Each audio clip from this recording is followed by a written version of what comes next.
Hello all, and welcome back to this episode of Let's Talk About Myths, baby, where Liv is talking with the lovely Jane Draycott. You've heard from her before when she came to talk about Fulvia, her new novel on that, but this time she's here to talk about Cleopatra Selene and her book that she did on her.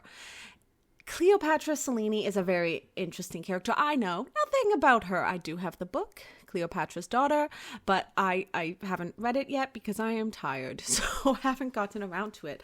That being said, you know, it's interesting to think about how these dynasties continued on. If any of you guys were listening to Tuesday's episode, you'll remember that we talked a little bit about Alexander's sister, Cleopatra, in that, and how she was, a hot topic to be wedded to because of her sort of full argued bloodline, and that would allow anyone who married her to continue that bloodline. But, you know, there's the OG Cleopatra, and here we have another one. Not the one we always think about, Cleopatra 7, but this is her daughter. So this episode was really interesting, super fun to listen to, super fun to edit, and I'm really excited to share it all with you guys. So I'll let Liv and Jane take it away. Bye.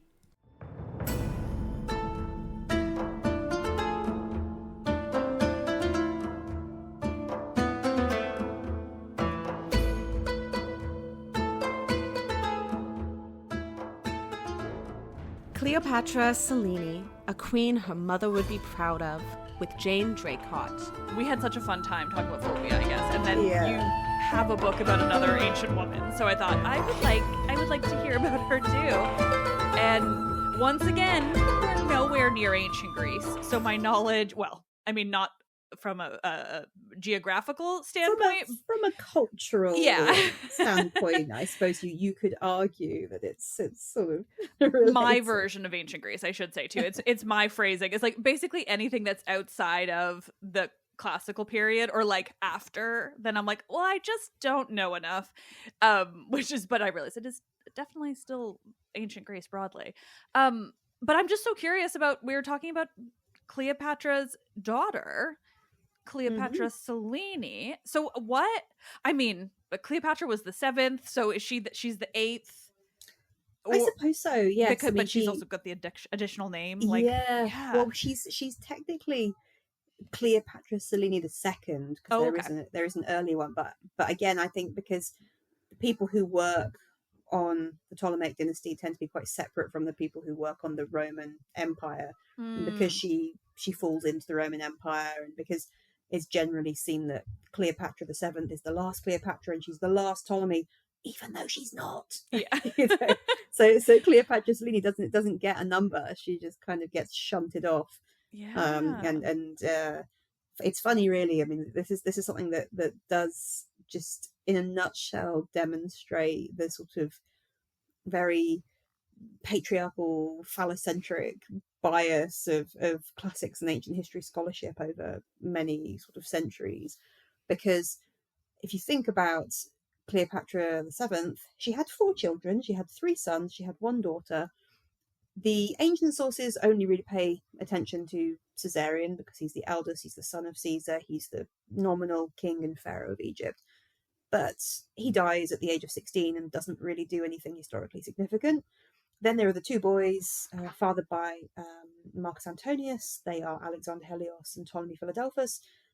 They, again, sort of disappear from the historical record quite young. The last time we hear about Alexander Helios is at Octavian's Triple Triumph in 29. He's mentioned as having participated in that with Cleopatra Selene, so they're around about 11 or so at that time.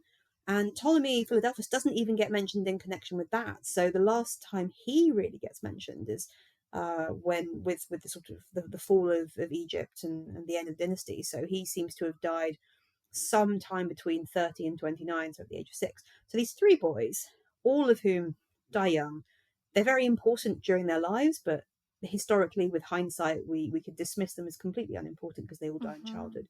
But Cleopatra Selene is a completely separate issue because she doesn't die. She survives as a child. She is an Egyptian princess. She is a Roman prisoner. And then she is declared an African queen. She's made Queen of Mauritania, and she goes off to Mauritania and she rules there for around sort of 15 years or so. Wow. And yet she's not mentioned. And the scholars who talk about Mauritania, they talk about Juba, her husband, Juba II, and they talk about her son Ptolemy, and they just don't talk about her at all. And it's really funny because when you in the literary sources you have references to her. She's mentioned in the context of Cleopatra's children, Antonius's children, along with her brothers and half brothers and sisters. And she's mentioned in the sort of the larger context of being a Roman client queen. But there's lots of archaeological evidence for her, like her specifically as an individual rather than simply, an extended member of the family or something. And so it's just funny to me that she just gets completely ignored.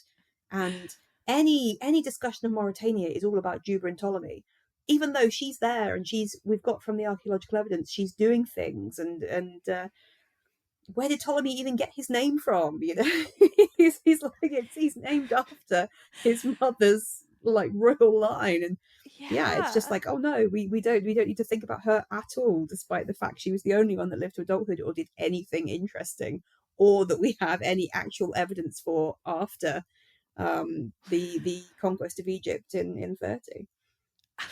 There's so much going on here. I mean, I wish I was surprised that no one pays attention. Exactly. Like I wish that was surprising, but it is not. But okay, so I mean, obviously there was going to be lots to say about her. You have an entire book, but I am thrilled to know this because also it allows me to like pull us back a little bit. So to remind the listeners too, because I've not covered all that much about ancient Rome, honestly. I have a running joke that I just like other people to come on and tell me about these things from ancient Rome because I want to hear about them, but I live in my pre-classical realm of ancient Greece. You can't know everything, and Exactly. it does annoy me a huge amount when you get people who, whether it's on the radio or a podcast or TV, they are so far out of their area of expertise. And it's like, just because you have a huge amount of expertise on this particular period or this particular topic, that doesn't mean that you have this expertise everywhere. But it's because obviously the TV channels, production companies, whatever, they think that audiences can only cope with like one face or one voice, and if therefore they'll watch a program on literally anything if it's presented by this particular person. And it's the same thing with films. The historian character or the archaeologist character is somehow an expert on literally every historical period, every civilization. They can look at any inscription I was or just gonna document say and translate it and give you a potted history of the and you're just like, yeah. They can just not how that works. at a big block of ancient Greek and immediately know exactly what it says. No, that's so true. And it's especially when it comes to Greece and Rome, right? Like there is this historic idea that these two places are somehow so intertwined that to know one is to know the other, and it's like nonsensical in so many ways, but it's that's why I love having other people come on. I'm not going to pretend to know about Rome. Now I'll just make it into a joke that I really don't care about Rome except for when other people come on to tell me interesting things, particularly about women. It's fun to be an eternal student in a lot of ways. I do think that the academic life appeals to people who just enjoyed learning and want to keep learning, And so it's like, hey, you know stuff. Tell me about it. Like give Yes. me this information. I want to Yeah. know about it. You know, Well, and I don't like I'll learning never with the have time to structure. learn everything I want. So Yeah. I'll hear from you. Yeah, no, exactly. I like learning without the structure and without having to pick like something so specific as like be, a post grad. So I'm like, this is great. This is why I have everybody else on.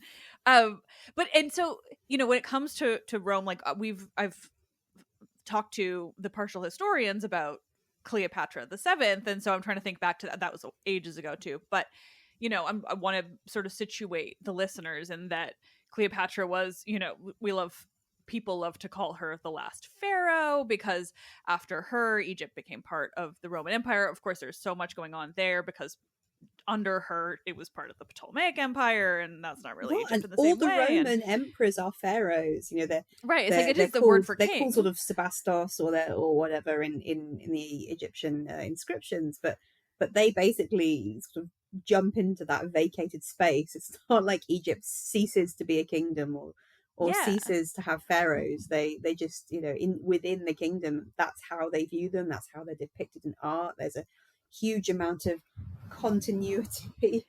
Oh, we got a cat. You guys can't see him, but I love the cat.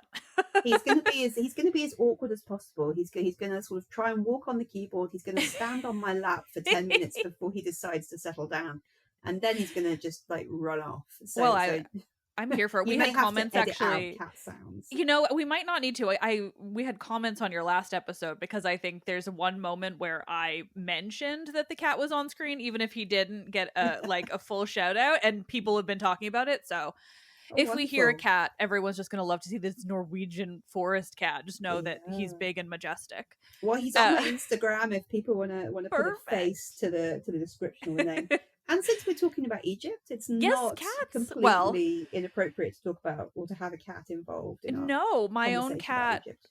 Recently, I've become obsessed with his heritage. I brought a cat back from Naxos last year. Oh.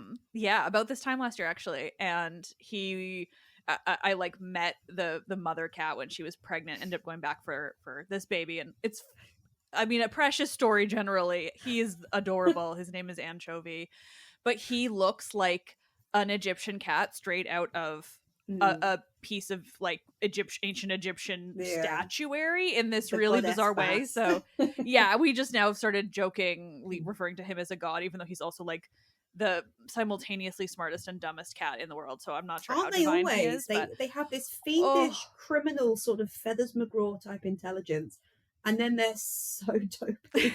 They just like they try and jump on the side and they do a complete fail. Yeah, he and falls just all the flat time on the floor, and it's embarrassing for everyone. This one uses his hands to touch everything for no good reason. Like he's always involved, but he's apparently an Egyptian god. But yeah, so I mean, I could talk about cats forever, unfortunately, but so that this is such a sort of unique period of time that we're talking about when it comes to Egypt, because even as you're saying, where the Roman empires kind of stepped into the role of pharaoh, like that's what the Ptolemies did too. So it's sort of just like a continuation. But Cleopatra was, I guess, the last. I wouldn't even say free. I don't know. It's an odd phrasing. I guess we won't try to go too deep into it, but Cleopatra being this very important historical figure who has these children by both Caesar and Mark Antony is always going to be interesting. But then, so we were talking about the other kids that all die when they're young, except for Cleopatra Selene, and so what was the situation there for the family? Because obviously Cleopatra was at odds, that's putting it nicely, with Octavian, as he is kind of taking over Egypt and all of this. So you were saying she was first a prisoner. Like, can you tell us a little bit like that timeline of? It's really messy, really interesting period, and so much happens in such a short space of time, and so much of it is so emotional, or it must have been so emotional, but we don't have those sorts of sources. But to have Cleopatra the Seventh's sort of diary for this period, or to have Cleopatra Selene's sort of diary for this period, and to get their perspectives on what is happening, because the sources that we do have, Plutarch, his Life of Antony, and Cassius Dio's Roman History and stuff, they focus very much on the sort of political, military angles of it, the invasion of the kingdom, and the conquest and the sort of extension of Roman influence through the kingdom, and the ways in which that's done. And what we actually need to think about, or an alternative way of seeing it, is if we go back a little bit, because I think as well there's context that you sort of need to understand this. So you mentioned earlier about, was Cleopatra independent or not, and Yeah. you can look at it two ways. You can look at, basically, there is Egypt is the very last one of Alexander's successors' kingdoms. Rome has gradually sort of swallowed them up, or they fought each other into oblivion and things like that. And Egypt is the last one. And so for the whole of Cleopatra's life, Cleopatra the Seventh, that is, her family, her father, and sort of other sort of relations have been working quite hard to try and keep Egypt independent. They recognize that Rome is important, and they are trying to keep Rome at arm's length in such a way that they maintain their sovereignty over the kingdom and over the people of Egypt. But at the same time, they have Roman support to maintain their power. But of course, if you need someone else to keep you in place, there is that question of, well, do you have that much power? And certainly her father, Ptolemy the 12th, he seems to have been successful in the sense of he mostly was able to retain his position for sort of 30 years. It was a brief sort of 3-year period where his eldest daughter deposes him and rules in his stead. But he manages to sort of juggle a whole lot of competing interests. But the kind of the cost of this is that the Egyptian people hate him because they see him as a sellout. He's got into huge debt with the Roman Senate, bribing them to support his kingship and to declare him, a friend and ally of the Roman people.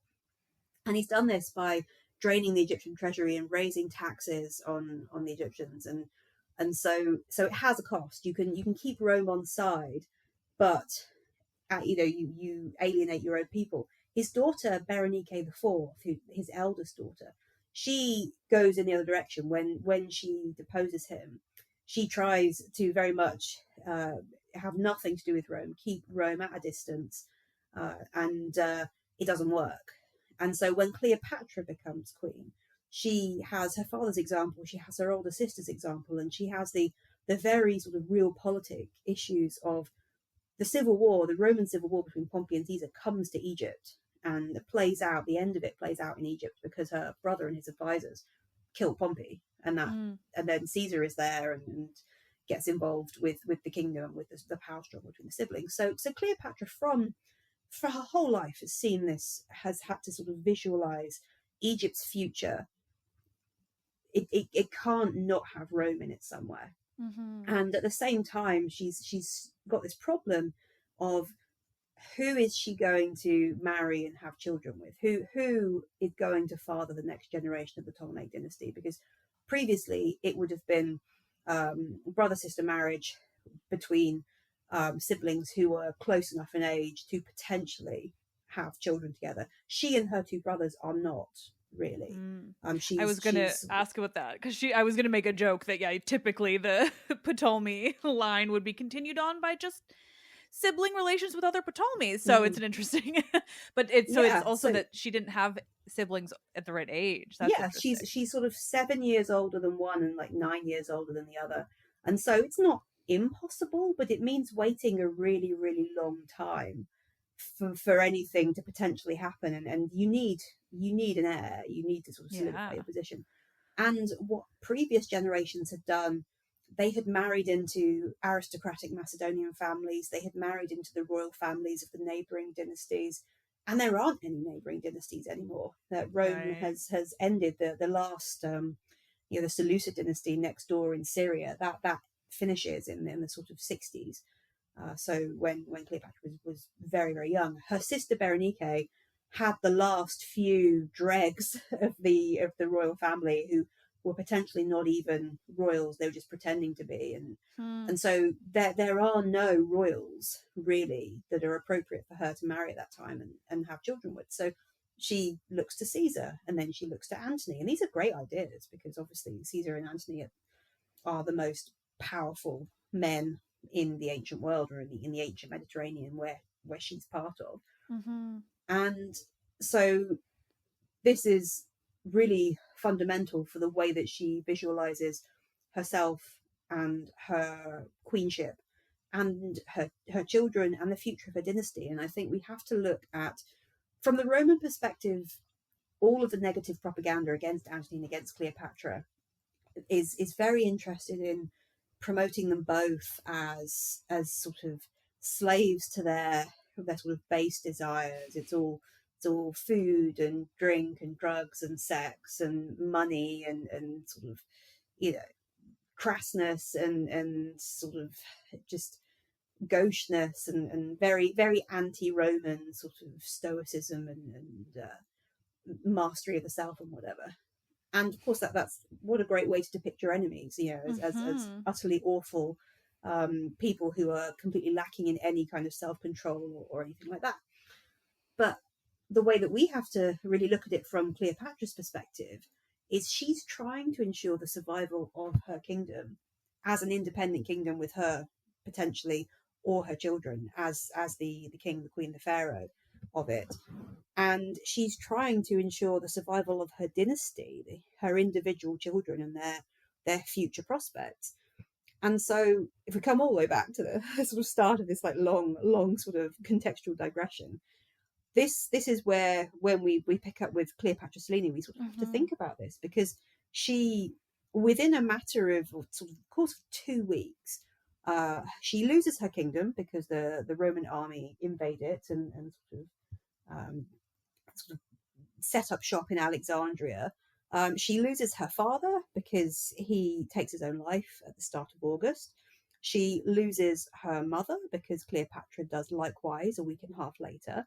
She loses her eldest brother because he goes off on the run. Cleopatra sends him away with treasure to sort of try and go abroad to potentially India or somewhere else that he can be safe. But he's intercepted, he's murdered. She loses her half brother, Marcus Antonius Antyllus, who is Antony's oldest son. He is captured by Roman soldiers in Alexandria. He's beheaded. Wow. Quite brutal. She even loses someone who is potentially her cousin. There are potentially sort of familial relations between the Ptolemaic royal family and the family that hold the hereditary priesthood of Ptah.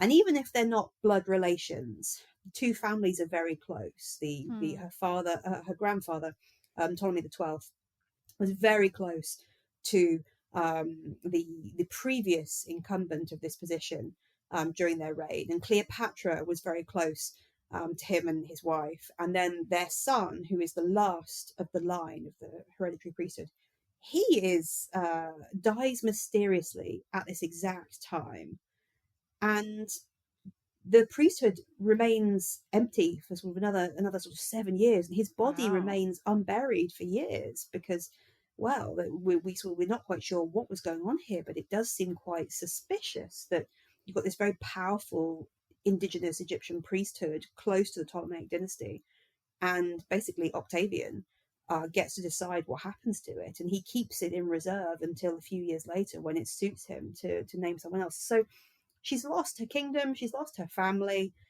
she's seen two of her brothers and her potential cousin die violently. She then gets taken away from all of this with her two surviving brothers, one of whom then additionally seems to die.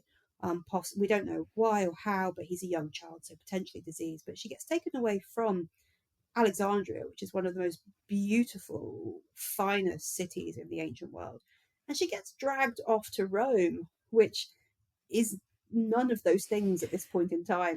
It's this sort of cultural, architectural backwater that everybody's a bit embarrassed by, and that's why Octavian then proceeds to spend the 40 so years of his reign basically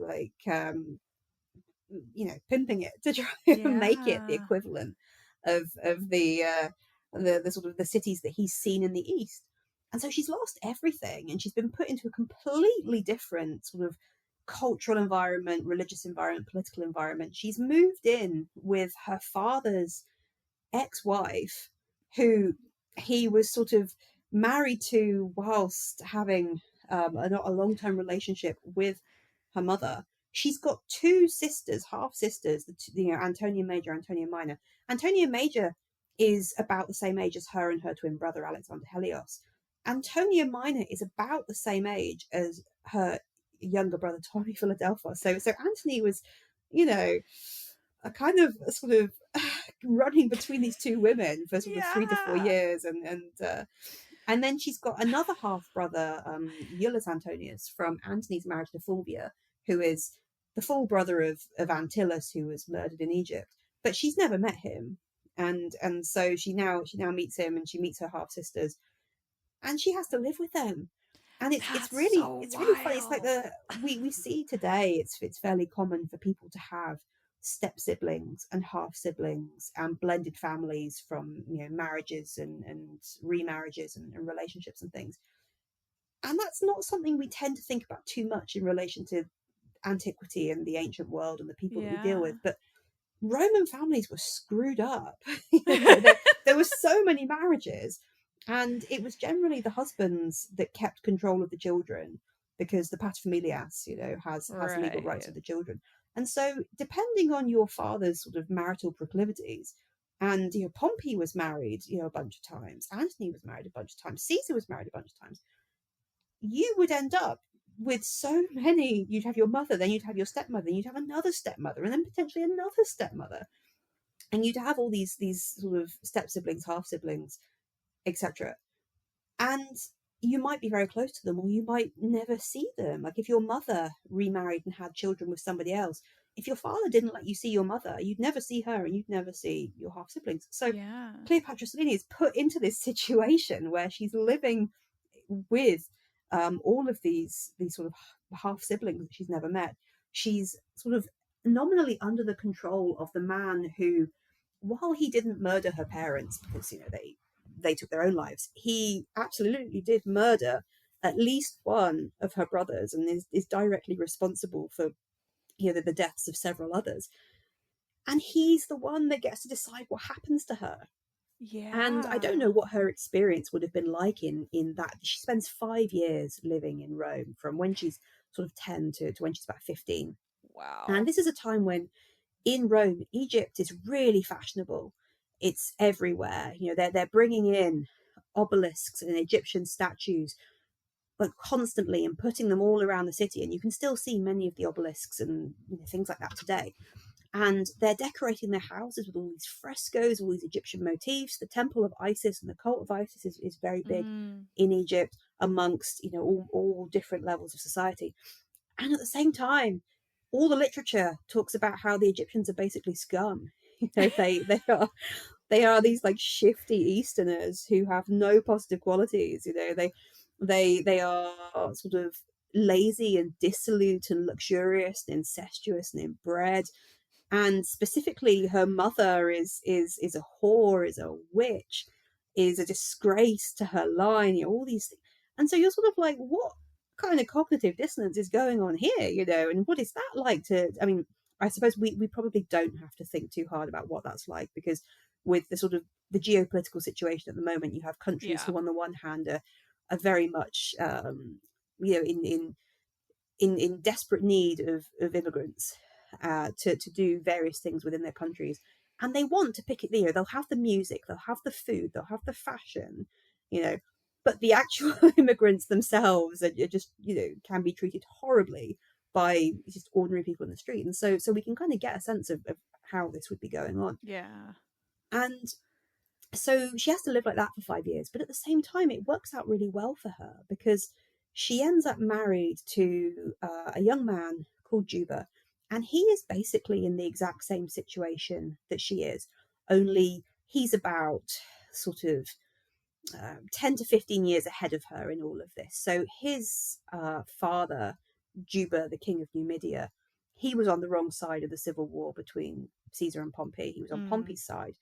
And so when he is defeated, he takes his own life, and his kingdom and everything in it is seized by Caesar. And Juba, who's a baby at this time, in the sort of mid-40s, is taken back to Rome, and he's raised in Rome as a Roman, given a brilliant Roman education, becomes a sort of intellectual, but also he's given the kingdom of Mauritania, this kingdom, this North African kingdom, which is roughly equivalent to Morocco and Algeria today. It's two kingdoms in antiquity, but both of the kings of these kingdoms seem to die in this period, and in the general cleanup after the end of the civil war, after the death of Caesar, it's amalgamated into one big kingdom called Mauritania, and Juba is made king of it by Octavian, who has sort of been his sort of foster father since the death of Caesar. And in so such the a pair of them messy have, way. they have this very similar Yeah. life trajectory. They've lost their families, they've lost their kingdoms, they've lost their cultures. They've been brought to Rome. They've been expected to sort of just suck it up and enjoy the experience and the opportunity to be Roman. And then they're seen as like a perfect match. Apparently, Octavia matchmakes between them, and so they are married, and they are sent off by Octavian to Augustus, as he is at this point, to Mauritania to rule it together. And of course, the ancient sources are much more interested in Juba. Juba is king of Mauritania, What and a he was surprise. given Cleopatra Selene as his wife. And it's like, or they're king and queen, and they're sent there together because we know from our other sort of Hellenistic and Roman client kingdoms that the women are often quite powerful, and the men and the women rule together. Sometimes the women in the Eastern client kingdoms, sometimes the women actually rule independently if there are no men, because it's a client kingdom. Who even cares? It's not Rome. It's not the center of Rome where women are sort of marginalized. So client queens can potentially have significantly more power than the wives or daughters of emperors. And so what you get then is Juba and Cleopatra Selene ruling Mauritania together until Cleopatra Selene's death, and then Juba continues to rule it after her death, and then it jointly rules it with their son, and then their son is executed by Caligula later on in the sort of 30s, late 30s, early 40s. And so you have this 65-year period where Mauritania is an independent kingdom. And I wish we knew more about it. I wish we had a Josephus style chronicler of the dynasty and of the kingdom and what was going on in the kingdom at this time, because all we can really rely on are a few literary references to campaigns against the indigenous African tribes who kept sort of intruding into Mauritania, and Juba and Ptolemy had to sort of keep fighting them. But we have archaeology, and we get a sense of how the kingdom was transformed basically to turn it into the same kind of showcase city client kingdom that we see in Judea in the east. And a lot of that is very heavily influenced by Egypt, both in the sort of topography of the capital city. It has its lighthouse like the Pharos. It has its harbor. It has all of its Greco-Roman style buildings. But it also imports a load of Egyptian religion and religious art. It imports a load of other sort of cultural stuff that is very sort of Greco-Roman Egyptian. And you sort of have to ask yourself, well, why is that? Who is doing that? Is Octavian from Rome saying, oh, send all this Egyptian stuff to Mauritania? That's a good idea. Probably not. Is Juba, who, as far as we know, has never been to Egypt, saying, I want my kingdom to look just like Egypt. I don't know anything about it. I've not been there, but I think it would be a great idea.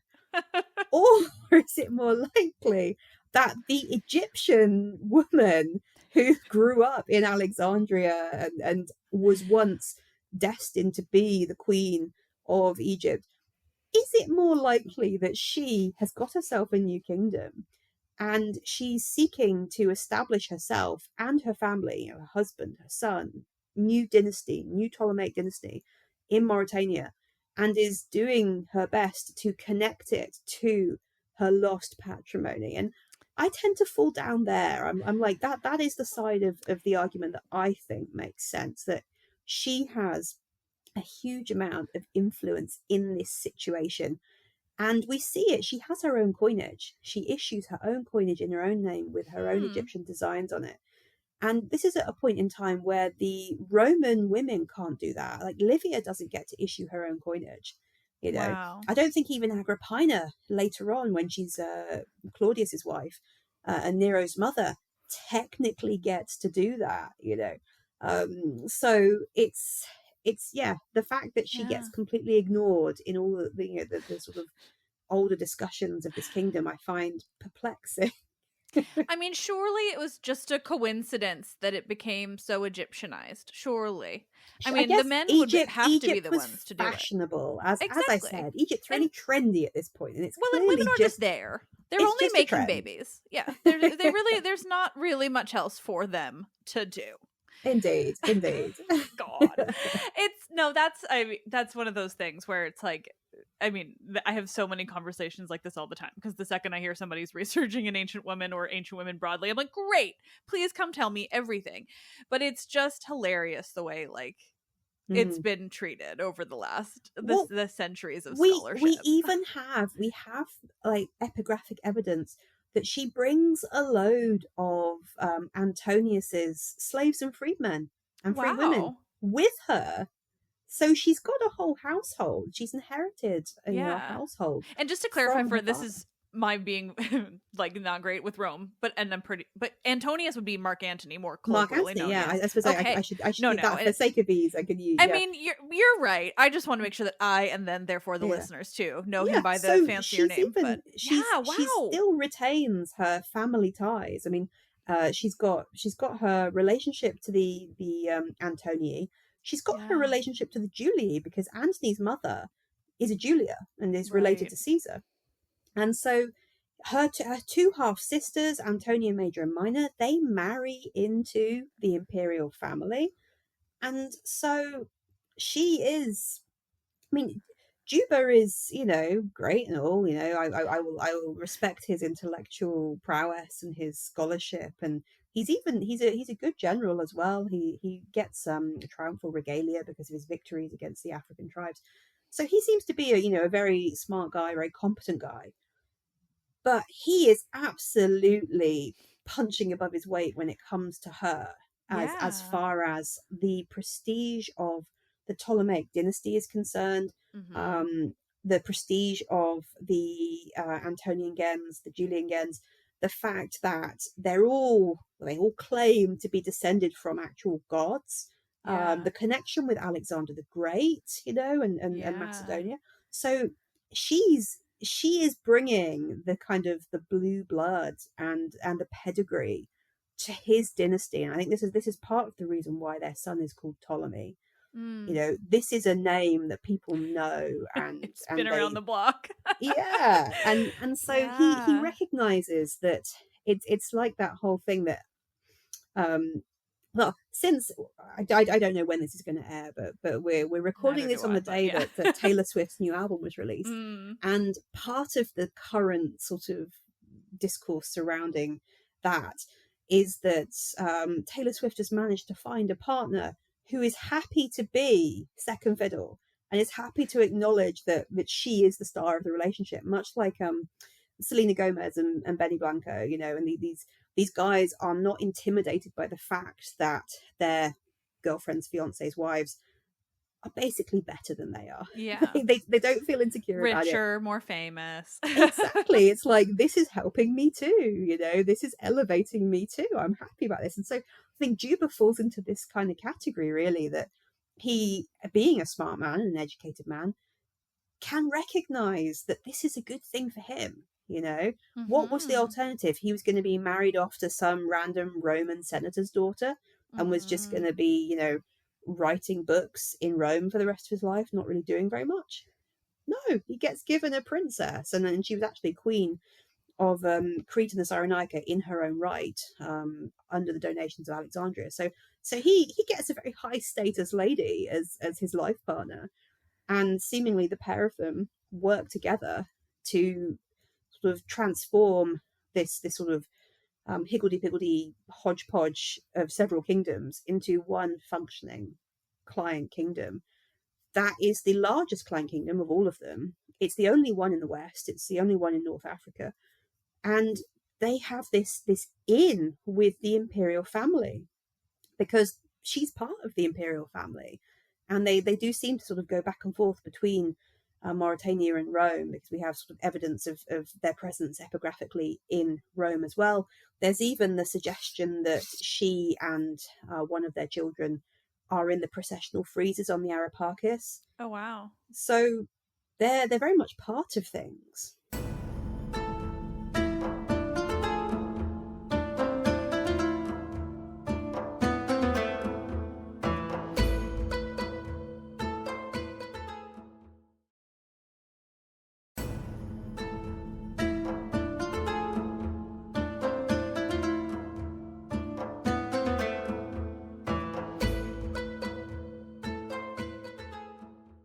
Yeah.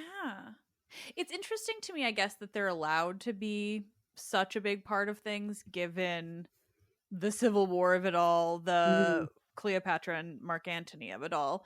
Like, I mean, yeah, it's just interesting. I don't know if I have a question attached to that, but like, is it because she was a woman they probably didn't see the need to like get rid of her in the same way they did the boys? I think part of it is that as soon as the civil war is over and the dust settles, Octavian goes into sort of overdrive as far as like rebranding is concerned. Mm-hmm. He wants to just draw a line under all the horrific stuff that he specifically did himself in the Civil War. You know, he wants to blame it on everybody else who's dead. So he'll blame it on Antony. He'll blame it on Cleopatra. He'll even blame it on Antony's previous wife, Fulvia. You know, blames it on the fact that he was young and he was getting bad advice from like older statesmen. Mm-hmm. And that he was forced to do various, you know, horrible things like prescribe Cicero and whatever. And he also seeks to rewrite history as far as his own contributions to victories are concerned, like successful battles that he wasn't really involved in, you know, that Antony won or Agrippa won. Suddenly they're his victories. And he wants to sort of stop people thinking of him as the young thug who was gouging people's eyes out and was having elaborate parties while Rome was starving, and who was sleeping with all these senators' wives during the senators' own banquets and things like that. He wants to turn himself into this respectable sort of paterfamilias, pater patriae, sort of elder statesman. Mm-hmm. And we know that this was not an easy process because we have these references to there being conspiracies against him during this time. We don't have huge amounts of details, but there were people who were not really on board with it, but just gradually they got steamrolled. And so part of this is that he gets to present himself as this sort of loving foster / adoptive father to Antony's children, Right. not just Cleopatra Selene and her two brothers, but also Iulus Antonius and Antonia Major and Antonia Minor. So Iulus gets, you know, the full cursus honorum. You know, he gets the university education, the political education. He gets to be consul at one point. He's never allowed to command an army. He has a purely sort of political administrative career, but he is part of the family up until he makes the mistake of having an affair with Julia when he's sort of a bit older, and then he has to take his own life as a result of that. And the two Antonias, wow. they are married. They are very important. Their descendants make up the Julio-Claudian dynasty, really. So he's looking after Antony's children, but he's also using them. And the thing with Cleopatra Selene and her brothers, as long as Octavian has control of them, nobody can really argue with his possession of Egypt. So when he conquers Egypt in 30, and he presents it very much as his personal victory, that the coinage he issues, the triumph that he has for it.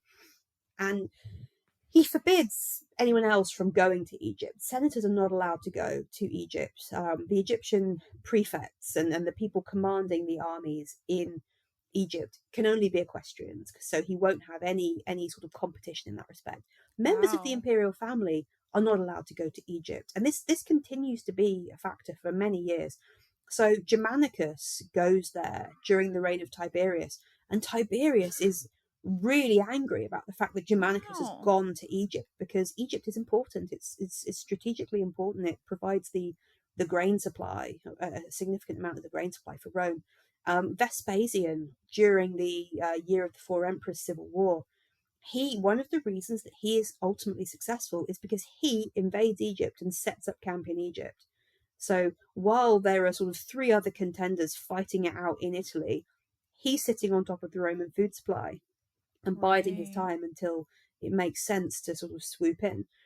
And so Octavian retains control of the three children and keeps them in his own household, so no one else can take them and lay any claim to Egypt. And Right. then there is the possibility that he kills the boys. I mean, it's not really known what happens to them, but we know, we're pretty sure that they don't grow up, because if they'd grown up, we'd have heard about them doing things, whether Yeah. that was having political careers or attempting to have military careers, or even just being incredibly dissolute. And it would be a funny story that Antony's Egyptian sons are even worse than Antony or whatever. Yeah. Like you'd hear something about Exactly, them. you'd hear Yeah. something, and you don't hear anything. So the Mm-hmm. sort of idea is that they probably just died as children, because Rome is an absolute sewer.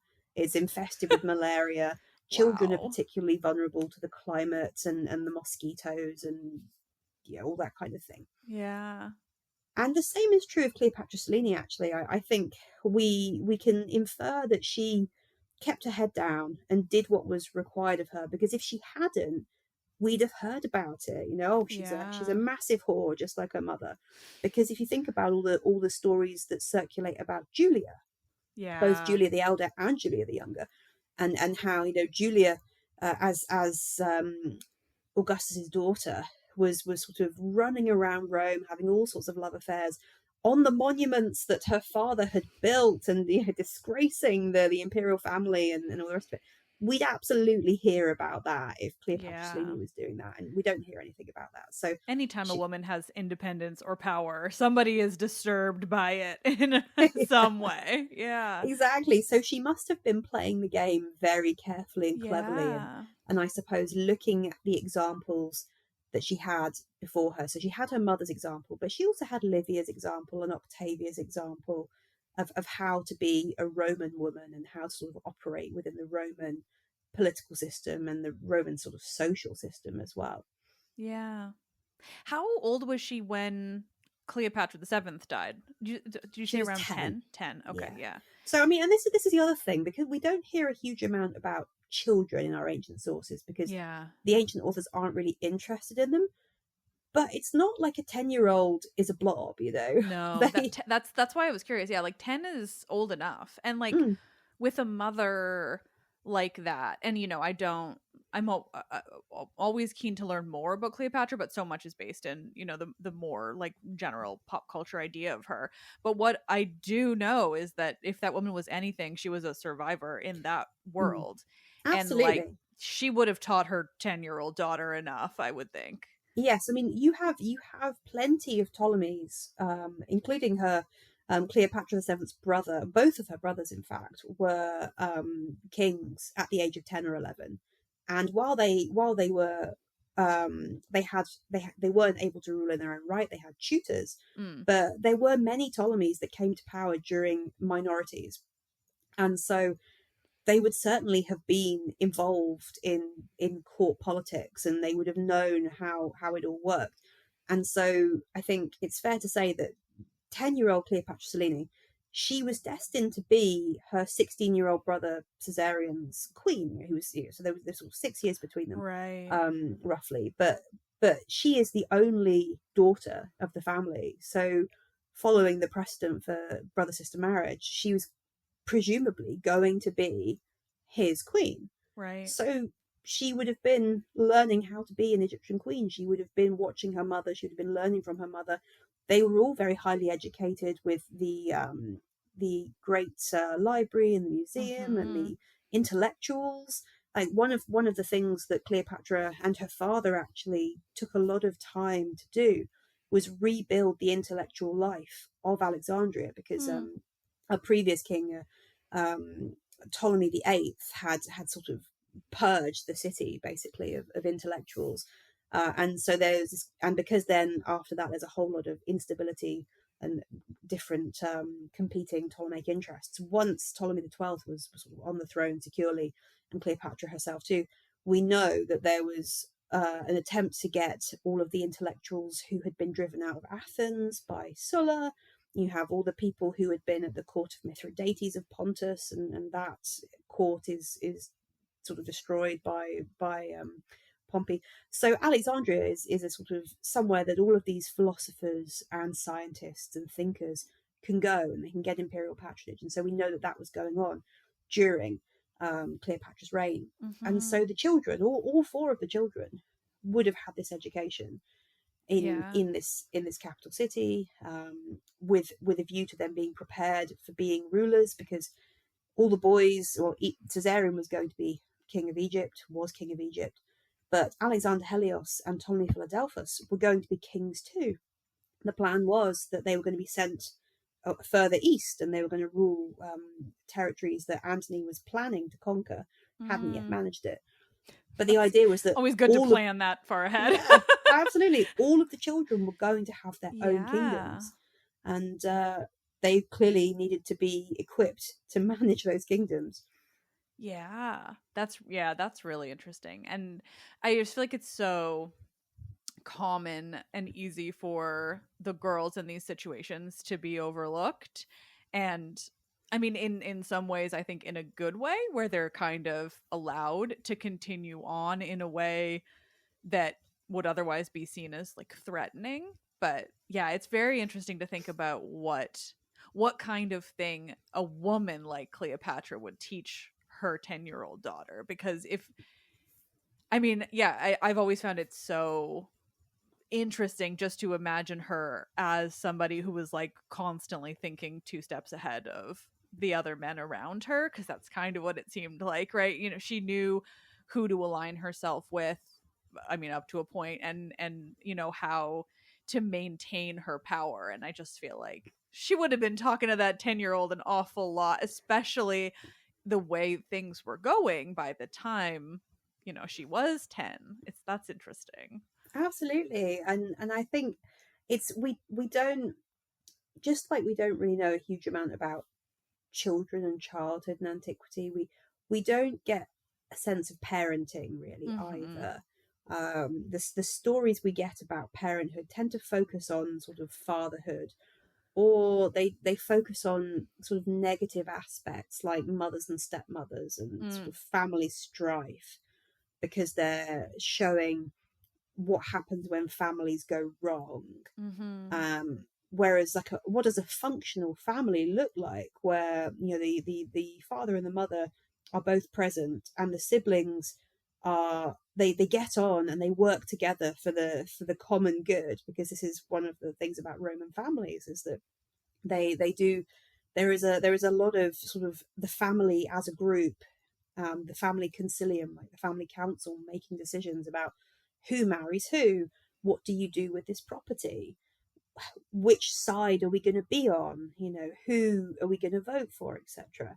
And you've got fathers marrying their children to their political allies, because that creates a sort of a strong alliance, strong links. And so yeah, when a family is functioning with everybody playing their part rather than everybody fighting. I mean, this is one of the problems with the Ptolemaic dynasty, is that in the earlier years of the Ptolemaic dynasty, it was a functional dynasty. People were doing what they were supposed to do. They were following the paths that had been laid out for them by their parents.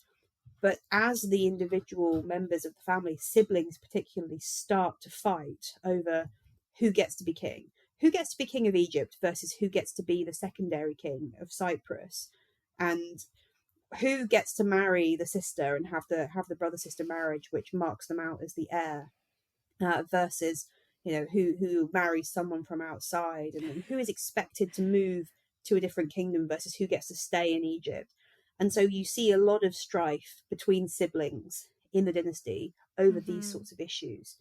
And so I think one of the things I think we don't know for certain, but I think it's an interesting idea, is that Cleopatra, part of the reason that she and Antony do the donations of Alexandria and allot each of the siblings their own separate kingdom is an attempt to avoid the kind of sort of sibling rivalry, fratricide that had dominated the previous generations. I mean, Cleopatra herself, her oldest sister, Berenike IV, deposes their father. Yeah. And then when her father comes back, he has her executed. And then Cleopatra and her brother Ptolemy XIII are made joint rulers, but they fight over who gets to be the dominant ruler, and eventually Ptolemy XIII ousts her. And then her younger sister, Arsinoe IV, sees her moment while Cleopatra is sort of on the outs with Ptolemy XIII, and she's like, well, I can be queen instead, I mean, because she and Ptolemy XIV, Caesar says to them, oh, you can have Cyprus. Ptolemy XIII and Cleopatra will have Egypt, and you two will have Cyprus. And Arsinoe's like, I don't want Cyprus. I want Egypt, thanks. And so, you have all of these competing siblings, competing interests. Yeah. And so Cleopatra and ultimately, her father kills her eldest sister. Her two brothers, well, one of them dies in battle against her and Caesar. The other one she apparently murders because she wants Caesarion to sort of step up and be her co-ruler. And then she has Antony murder Arsinoe.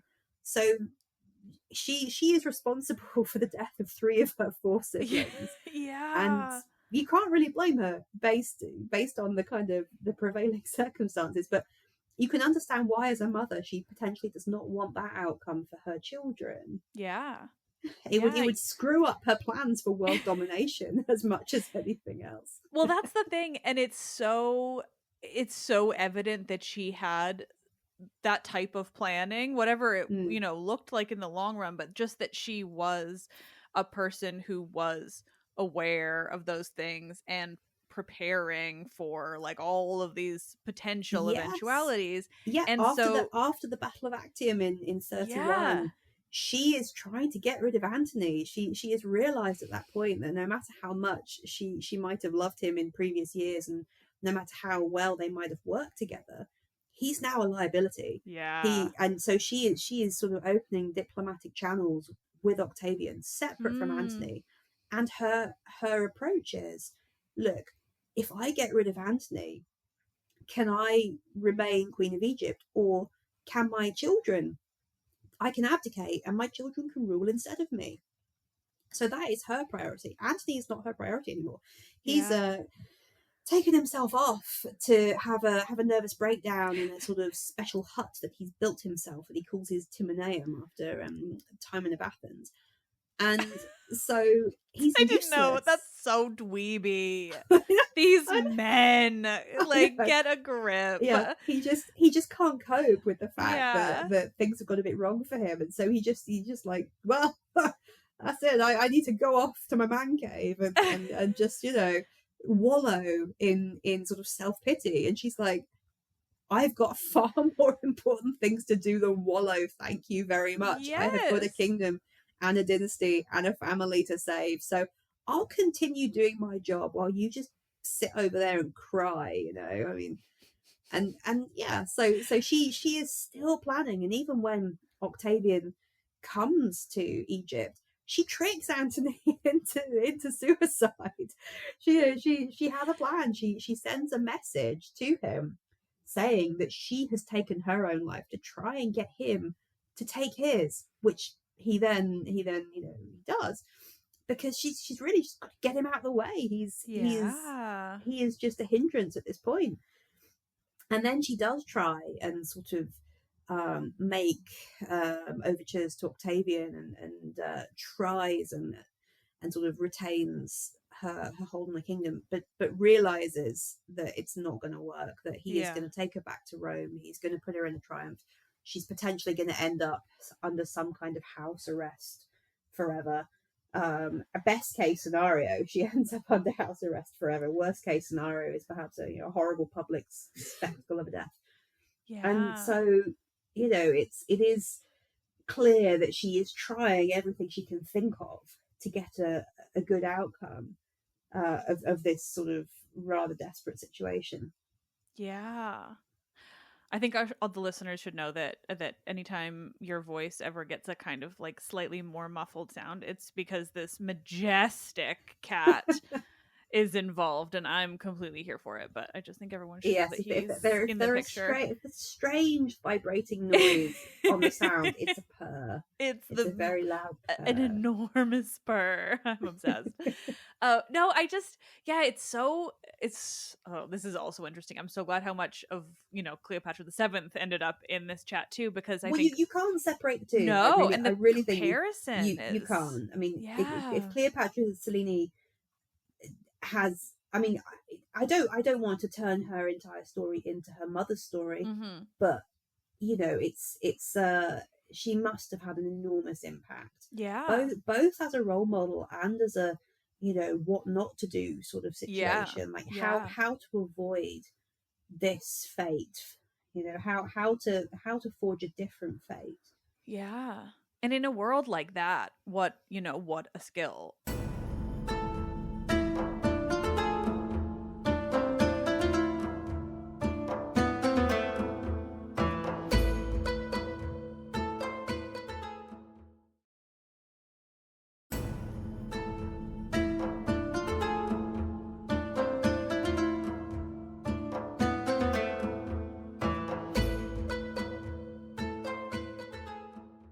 So, okay, I'm curious if we have any other kind of examples, I guess, of Cleopatra Selene. I mean, it sounds like there's, there's very little of like direct kind of sourcing on her. But, aside from all of this kind of Egyptianization that took place in Mauritania, are there more examples of things that she likely had a hand in, or just, I don't know, anything else about what she did? So we have her coinage. So she issues a whole lot of coinage. Well, she and Juba issue coinage together, and it's quite interesting coinage because Juba's on the one side and she's on the other, and Juba's imagery is very boring. It's just the standard profile Augustan-like figure with the sort of the bad hairstyle that the Romans are favoring at this time. Yeah, and the Zuckerberg. Yes, well, yeah. Sorry, but it's true. the wannabe, exactly, the original of the poor imitation that is currently circulating. So he issues portraits of himself like that. His text on his coins is always in Latin. It's always Rex Juba, King Juba. Okay. Whereas hers, on the other side, she's much more imaginative and interesting. So sometimes she has a portrait of herself, a sort of Hellenistic style royal portrait with the diadem and the hair and everything. But she also has a whole lot of Egyptian imagery. We have crocodiles, we have ibises, we have Isis, we have the accoutrements, the horned crown, the sistrum. We have the oikumene as well, the globe that represents the entire known world. And her text is always in Greek. It's always Basilissa Cleopatra, Queen Cleopatra. Ooh. And so I think these are quite telling. I think that these the different approaches. So they have their joint coinage, but she also issues her own coinage separately, with just herself on and her own Egyptian designs and things like that. So the fact that she's got the power and the autonomy to do that, I think is quite interesting. She also, this coinage isn't retired after her death. So she's thought to die towards the end of the 1st century BCE. We're not entirely sure of her actual date of death. We know that it takes place during or at the same time as a lunar eclipse. because Crinagarus of Mytilene writes a poem about it, which Mm. again in itself, he is sort of the unofficial Augustan imperial family court poet. He writes poems about members of the family and events, important events, and so he writes about her as well. So it sort of indicates her standing in this period. But so Yeah. he writes about this death during this lunar eclipse, and that means that she probably died in either 5 BCE or I think it's 3 CE. These are when there are lunar eclipses that Yeah. happen, and we don't know why she died. I mean, presumably it's nothing too dramatic. Otherwise, we would have heard about it, because Mm-hmm. if there was like murder and strife going on in an imperial client kingdom, that tends to get mentioned. But possibly, I mean, I sort of, I mean, some sort of very routine, mundane illness, possibly childbirth or something pregnancy related, because that tends to be what kills Roman women or ancient women generally. It's something related to babies. But after she dies, her coins aren't taken out of circulation. They continue to be used through the rest of Juba's reign and through into her son's reign as well. So the men of the family are still like clinging on to her coattails, like riding her coattails Yeah. for her superior sort of power and prestige. So we have her coins in hoards, so sort of surviving. And there are other sorts of artistic things. So we have her portrait on intaglio rings, for example. We have statuary. There are several sort of marble portrait statues, and there is this. Nobody can really agree for certain. Is it her? Is it Cleopatra VII? Is it generic, divine womanly figure? But why is it? Why would it not be her in this Mm-hmm. place at this time in her royal court, etc.? Mm-hmm. We know that she introduces Egyptian religion and certain Egyptian aspects to the kingdom, so the worship of sort of sacred crocodiles and stuff like that. Yeah. So I think it's all the sorts of stuff that I guess you'd say is circumstantial evidence. So not necessarily a smoking gun, but I think if you add it all up, I think you can be fairly comfortable with the fact that she had an influence. I mean, I mentioned earlier that she has enslaved people and free men and women with her Mm-hmm. in Mauritania from Antony's household, and Mm-hmm. they're involved in the court as well. So the royal doctor is one of these, for example, and he goes on sort of nature quests with Juba, and they investigate like Sounds the native adorable. flora and fauna of Mauritania, and Aw. Juba goes looking for the source of the Nile, because he wants to connect the kingdom with Egypt, and I guess he also, it's Yeah. like, honey, I got you a river. Yeah. And so yeah, there are just all these things that, and we know that Juba was a correspondent of Strabo, for example. So Mm. Strabo is in this sort of late first century BCE, early first century CE. He's writing his geography, which he Mm-hmm. covers the sort of all the different Roman provinces, and in his section on Egypt, he has information that is sort of directly from the court of Cleopatra. He gives us information for Cleopatra and her family that we don't have in any other ancient sources. It's like, Hmm. where has this information come from? Strabo, how did you get this? It's like, well, he's corresponding with Juba. Where did Juba get this information Oh, from? surely he made it up. Who could possibly have told him Ah, about he didn't the just ins and talk to outs his of wife. Cleopatra's family, and the kind of tableware she liked to eat off of, and the sort of the family dynamics between her and Yeah. Berenike the Fourth, and the pet monkeys and stuff like that. And it's Mm-hmm. so yeah, it's we sort of have to be perhaps a little bit imaginative, but I think within reasonable kind of parameters. Yeah.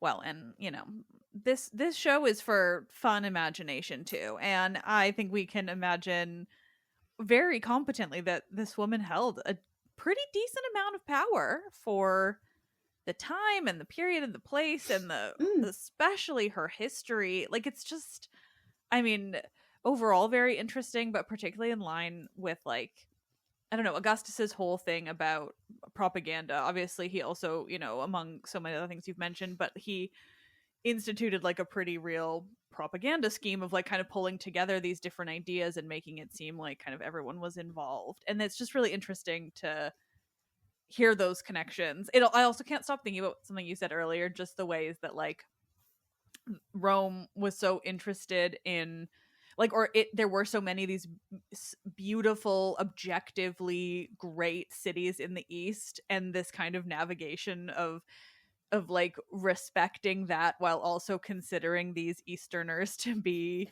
you know, all of these various xenophobic ridiculous things. It's just, I don't know, it makes me this is so like kind of off topic, but also it just because I mean you obviously made the connection to today and immigration, and you're so right, but it's also it's so exhausting to sort of make these connections and see the ways that humans, particularly in the West, have behaved this way like for Yeah. so long, and it's never made any sense. And Yeah. It didn't work it's then. It's not going to work now. You know, there are yes, all these fundamental flaws in the system, and, yeah, and yeah, no, and it's very I frustrating. yeah, Mm. absolutely. And it is frustrating when you see the history and you see just basic logic of like literally what do you like none of it makes racism doesn't make any sense, which makes my brain infuriated all the time. But it's yeah, it's just interesting to kind of see that, and I'm imagining the Greeks did the same thing, you know, with the like this feminization of the Persians and making them Mm. into these like over the top Easterners, but at the same time this utter, you know, obsession with the Eastern culture, and how it fully influenced all of Greece and Rome. And I don't know, I'm not Yes, it's even like yeah. it's so nice and appealing and attractive that everybody wants it. I think possibly Cato the Elder is the only person who's like, hell no, I don't want to touch that. But it's like, well, tough Cato, everyone else does, so Yeah, it's gonna just come into Rome. I mean, You know? it just even makes me think of at its most absurd level, the particularly North American ideals about like Jesus today, and just the whitening of Jesus, and all of these things. Where I'm just like, you know where he was from, right? Like, I just it's such this Oh, reminder of like I see you, Jesus, and I raise you, Saint George. You know oh the English patron saint, Saint George. Our current sort of second in line to the throne is called George, and you know there's all this stuff about St George's Day and the St George's flag, and the flag must go everywhere for patriots. And it's like, do you know who Saint George was? Do you know anything about his life and his background? And oh you my god, what is know, it? Because I don't know, because I'm so Canadian for this. Who was Saint George? oh well, exactly. He's it's one of these sort of I mean, because all of the early Christian saints, I mean, Yeah. they're not British. Yeah, well, It's certainly not like British. for a religion that starts off in the Middle East, and you know is very popular. Well, initially it's Jewish people that you know it's a splinter sect of Yeah. Judaism, and then it starts appealing to people who are obviously the more downtrodden members of society. You know Because Jesus so you've got originally seemed like a cool enough guy. And yeah. everything else, I don't know. And so Sorry. this is just something that continues. So St George is I think it's originally Turkey that the Right. historical person who sort of becomes St George is from, and you know and obviously in Britain we have this whole thing with Turkey and the EU and the Turkish membership of the EU was one of these like really big like red lines for all the people that voted for Brexit and it continues like immigrants from this part of the world continue to be a really big issue for the people who well at one point they were voting conservative and then they started voting UKIP and then UKIP became the Brexit party and now we have reform and it's all the fairly standard demonizing of immigrants and everything wrong in our society is because of immigration not because of any other reason No, surely not. It's not the super and rich. yeah and so we have this sort of myth surrounding St. George and the Dragon, the flag of St. George, the red cross on the white background. Okay, I was going to ask if because I know of it more of like quote unquote English flag, but that makes it even funnier because I've also seen all those videos of the losers at the protest over there with wearing the English flag as a cape while buying like shawarma, and you're like, exactly, what planet are you living on? Yeah, and well, all this stuff, respect the flag. It's like, you are wearing it. Yeah. You know, it's probably on your underwear. How is this respectful? And yeah, so we are currently having this sort of situation where it's ridiculous, really, that over the summer, Reform were driving the whole agenda about this, and they're putting flags everywhere. And you've got, on the one hand, the people who are like, what's wrong with our flag? It's our country's flag. It's patriotic. You know, if you're looking at the flag and you're seeing something wrong with it, that says more about you than it says about us. And at the same time, them like violently intimidating and assaulting any of the local council workers who took them down because of, you know, they're in inappropriate places, health and safety, etc., etc. And this complete inability to understand that not everyone looks at that flag and sees, you know, a harmless kind of, you know, plenty of people look at that flag and they see the National Front, they see football hooliganism, they see skinheads, and basically at this point Nazis. We do have white people supremacy in the streets who are giving like Nazi salutes and sig heiling outside of, you know, hotels where asylum seekers are being housed. And yeah, so our government, the Labour government, then decided that they can't have, you know, the Reform Party and Nigel Farage claiming the flag, so they're going to put the flag everywhere themselves. And it's just like, you got to be kidding me! Do you not?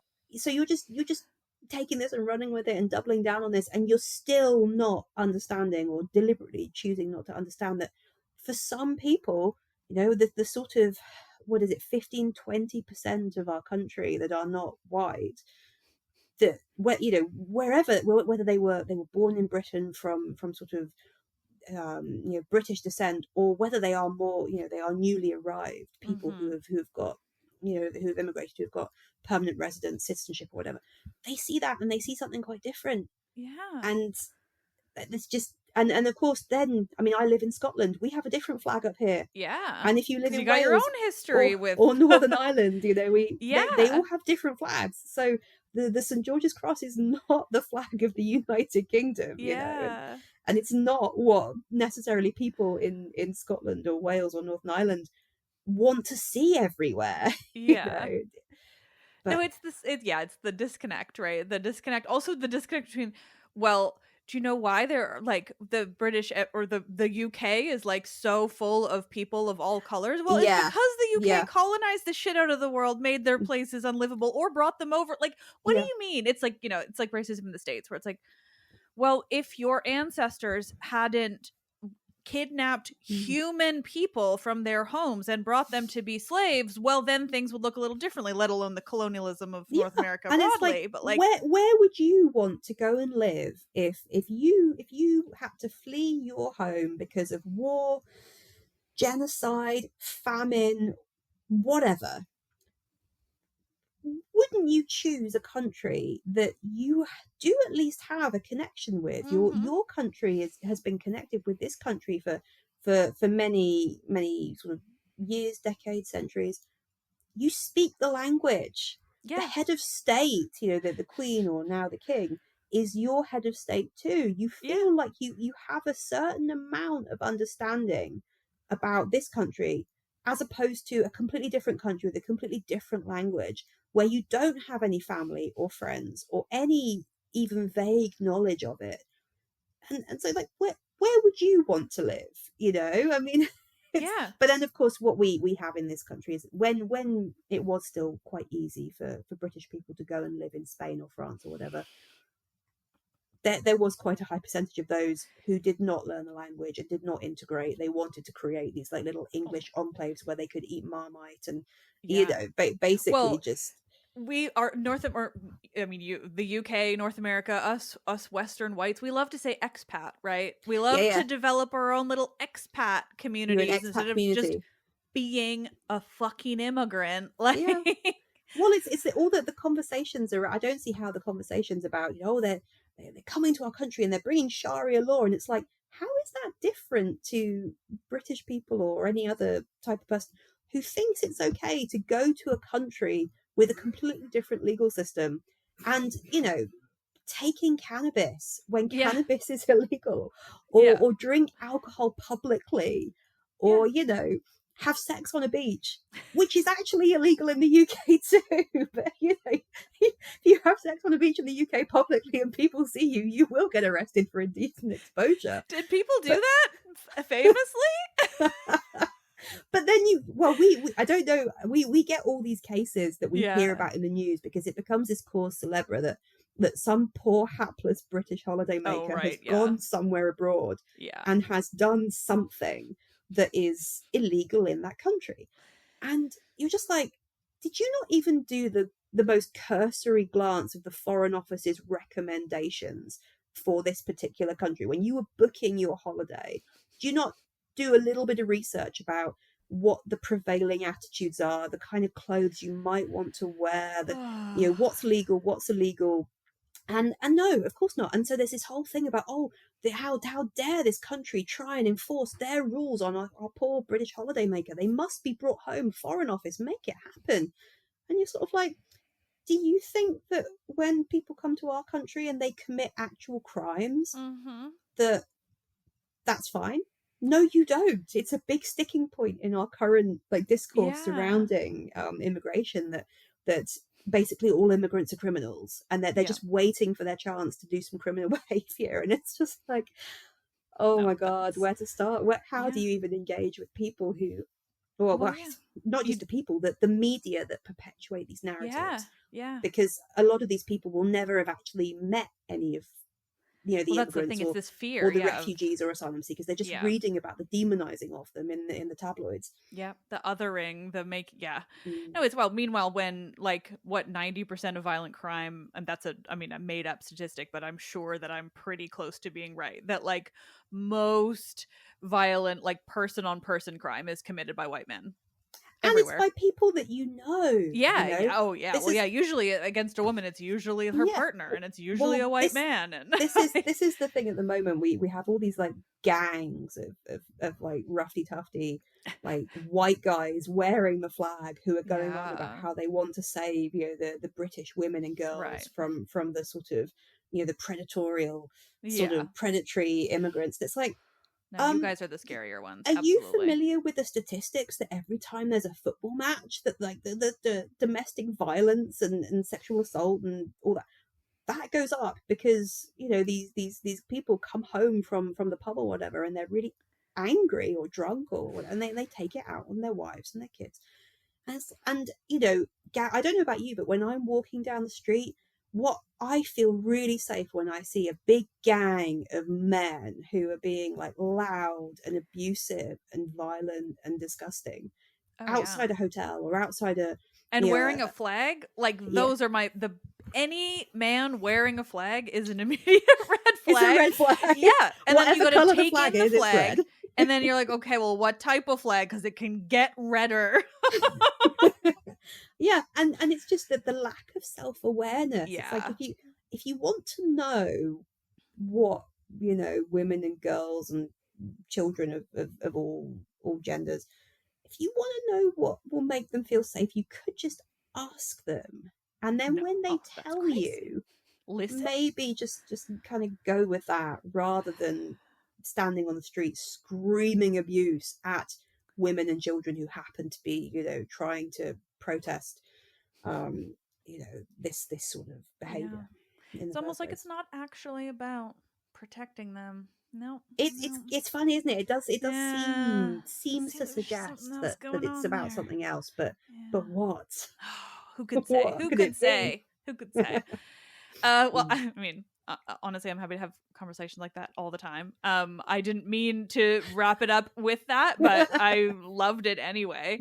No, this has been so fascinating, and so long as you're comfortable with it, I also think it's really important to let conversations about places like the Roman Empire lead into conversations about modern issues like this. So well, it so often gets used as an example. I mean, particularly we mentioned the Zuckerberg haircut earlier.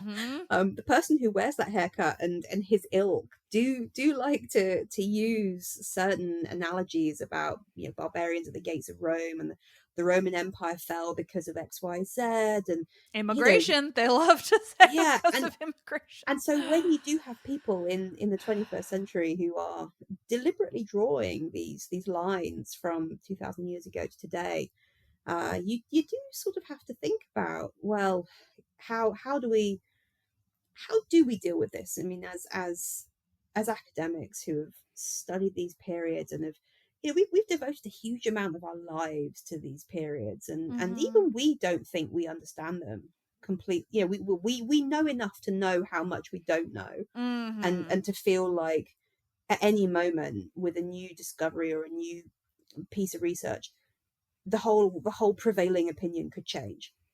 And so to have the confidence of the mediocre white man who likes to pronounce about, you know, the Roman Empire fell because of this.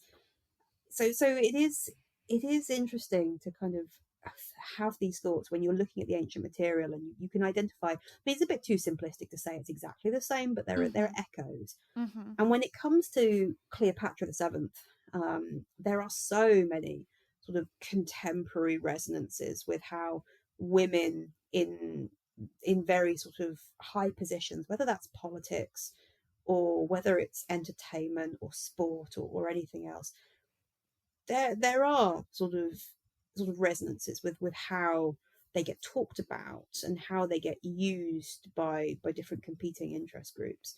And I think that the same is probably true for Cleopatra Selene in some respects. That one of the things I wrote in my book about her was that the reason that we don't know more about her, that she's not a household name, is because she succeeded quietly. Whereas if you think about the ancient figures, female figures that we do know about, Cleopatra VII, Boudica, etc., they fail loudly and spectacularly.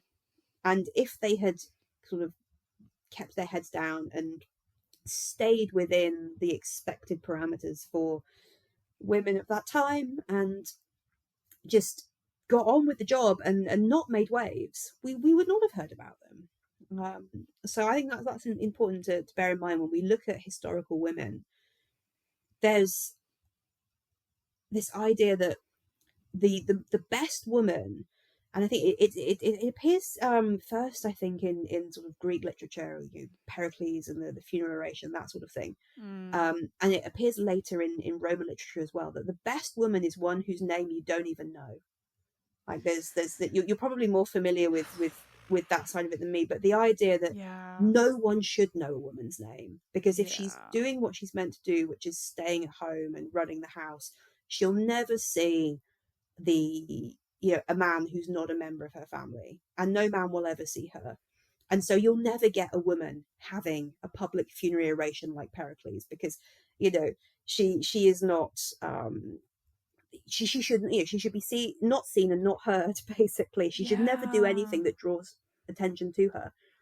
And that sort of continues, I think, in the Roman period, this idea that when we hear about women, it's because something has gone catastrophically wrong, either with the woman herself or with the sort of entire political system. So the fact that we do hear about women like Fulvia, Servilia, Clodia, Terentia during the late Republic is because society is collapsing, and these women are having to step up and grab, you know, the spotlight because their husbands or sons or whatever are in exile or dead or whatever else. And the same thing with Cleopatra VII and with Cleopatra Selene, that if the women have become the story's wrong. So, you know, we've got to try. So we have to try and remove them from the story if possible, which is of course what Octavian eventually manages to do with Cleopatra VII. He sort of removes her or any sort of positivity about her from the story, and then Cleopatra Selene, learning all of this, seeing all of this, reacts accordingly. And so we know just enough about her to know that she existed, and to be able to infer things about her. But we don't have any negative descriptions or depictions or accounts of her doing anything bad. Yeah. So it's fun when we do have these accounts, because then that those women get a lot of attention. Yeah. Clodia, for example, or Agrippina, or whatever. But Mm. at the same time, there's nothing wrong with being a good girl and getting on with doing the things that you need to do. You just Yeah. don't necessarily get credit for it. Yeah, survival. Like that's what she did, and it's a pretty big accomplishment, even if it doesn't get you into the Roman man history books. Well, exactly. So if Yeah. anyone who's managing to survive under these circumstances at this period of time when the life expectancy was sort of 25, I mean, granted, allowing for skewing for infant mortality and things like that, Yeah. but the higher profile you were, the more dangerous it was. Yeah. Anyone that manages to survive civil wars and all the rest of it is clearly they're either extremely clever or extremely lucky, or both. Yeah. Yeah. Oh, well, I mean, you wrapped it up utterly perfectly with that. So thank you so much.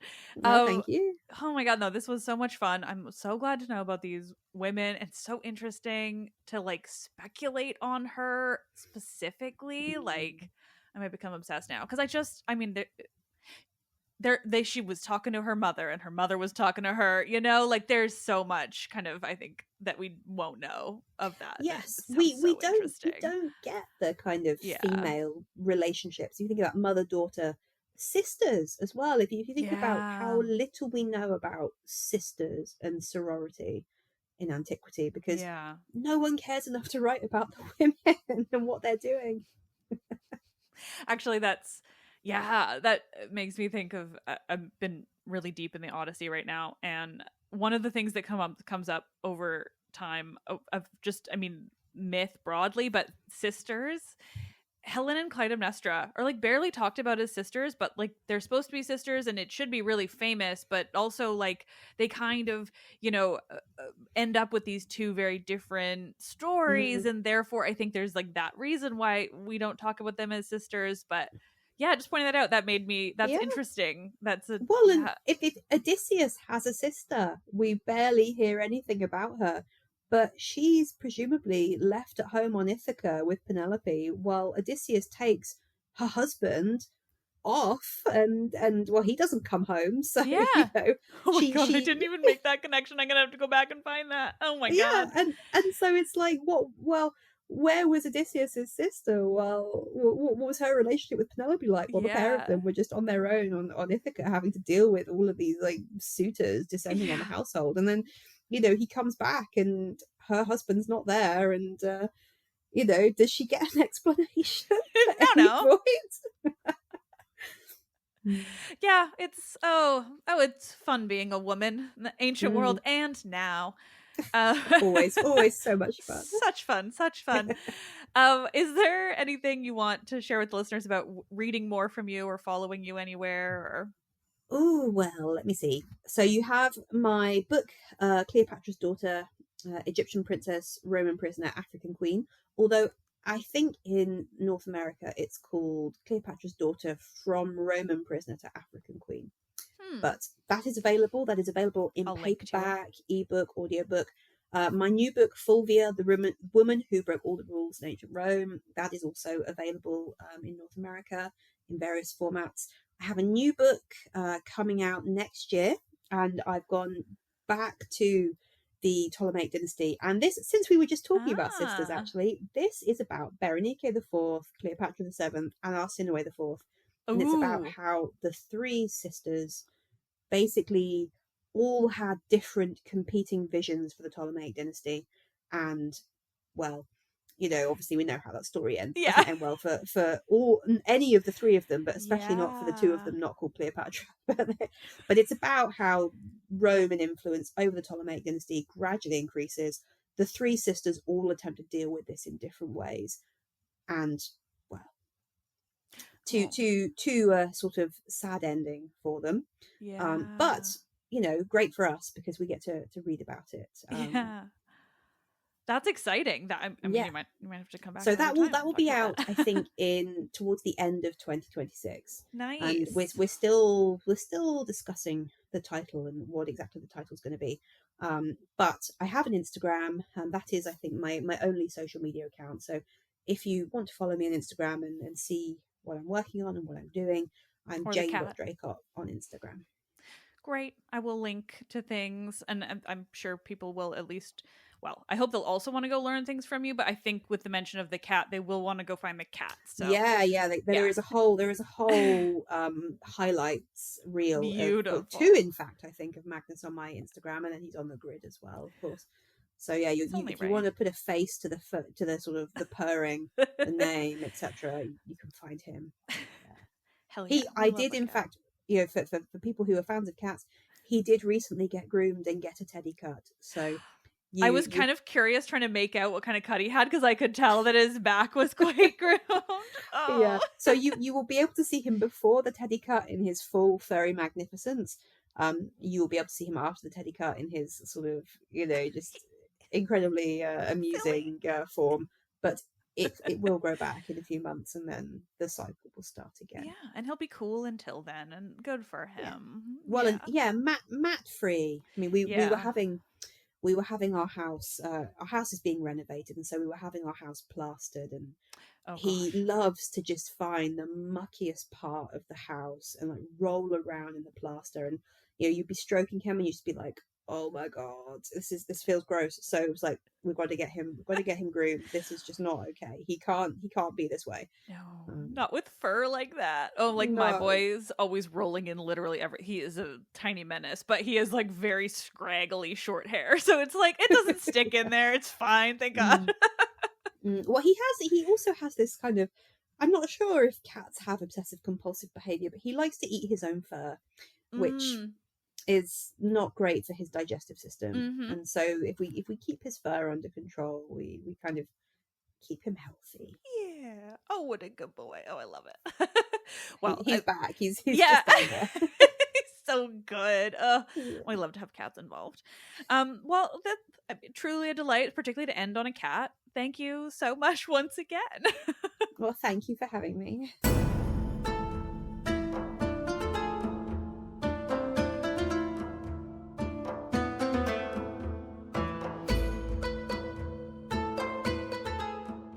Let's Talk About Myths, Baby is written and produced by Liv Albert.